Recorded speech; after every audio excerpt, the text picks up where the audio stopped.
Hello, and welcome to Media Literacy Moment number 1 from the Association for Media Literacy at aml.ca.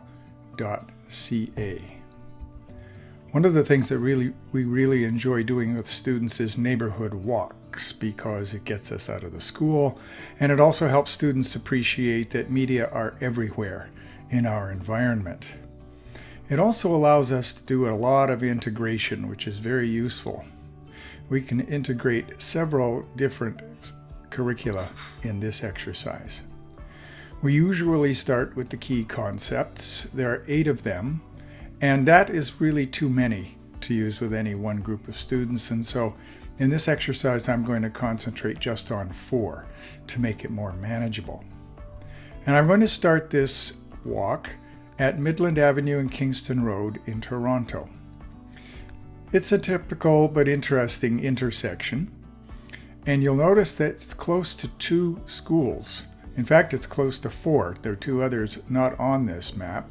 And if I were to bring students to this corner, I would be asking them, why is there a newish building at Midland Avenue and Kingston Road when the intersection dates from 1817?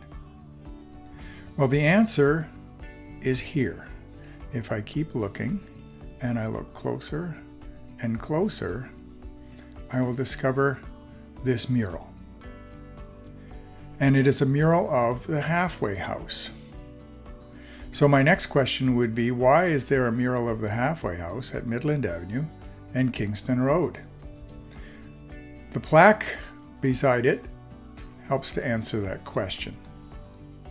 Halfway House was a rural stagecoach stop halfway between the village of Dunbarton and the St. Lawrence Market. There were farms in Dunbarton and places to sell the goods at the market. This was also circa 1850, so I get a sense of when this occurred. It also gives me a chance to do some language study with the words mural, plaque, and circa. If I take a look at a map, I discover that the halfway house was in fact about halfway between St. Lawrence Market and Dunbarton. But then I need to ask my students, why might it take 2 days in 1850 to travel when we can drive it in 45 minutes today? The answer is on the mural. This was the mode of transport in 1850, and it also gives me an opportunity to talk about corduroy roads. As I look around the mural, I also notice there's a British soldier. Why, I might ask my students, is there a British soldier in Canada? Well, hopefully one of them will come back to the plaque and say, well, this is circa 1850, about 25 years before Confederation, so it makes good sense that there would be a British soldier in the picture. But I might also challenge my students with this question. I notice there's the soldier and a woman. I notice children, and of course the farmer, which makes perfect sense in 1850. But there is somebody missing from this mural. Why are there no Indigenous people represented here? Certainly they were in the community, but somebody who designed and executed this mural has not included them. This gives me an opportunity to talk about those 4 media literacy key concepts. If I consider the media construct versions of reality, I get the impression that there were only white people at Halfway House, which might be true. If I have new Canadians in my class, and I would if I'm a Toronto teacher, they might think that Canada was white in 1850.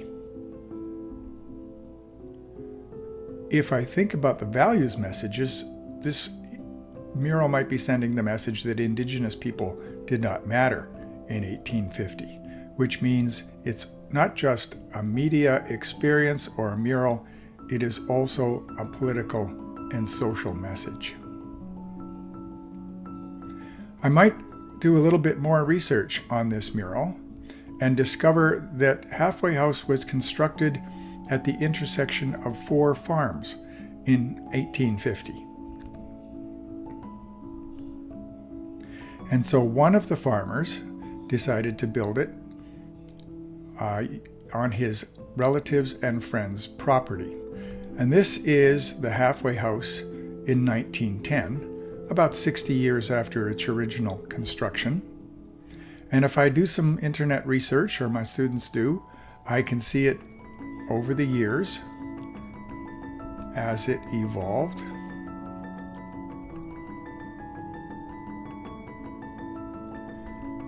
And even discover that at one point the porch was removed.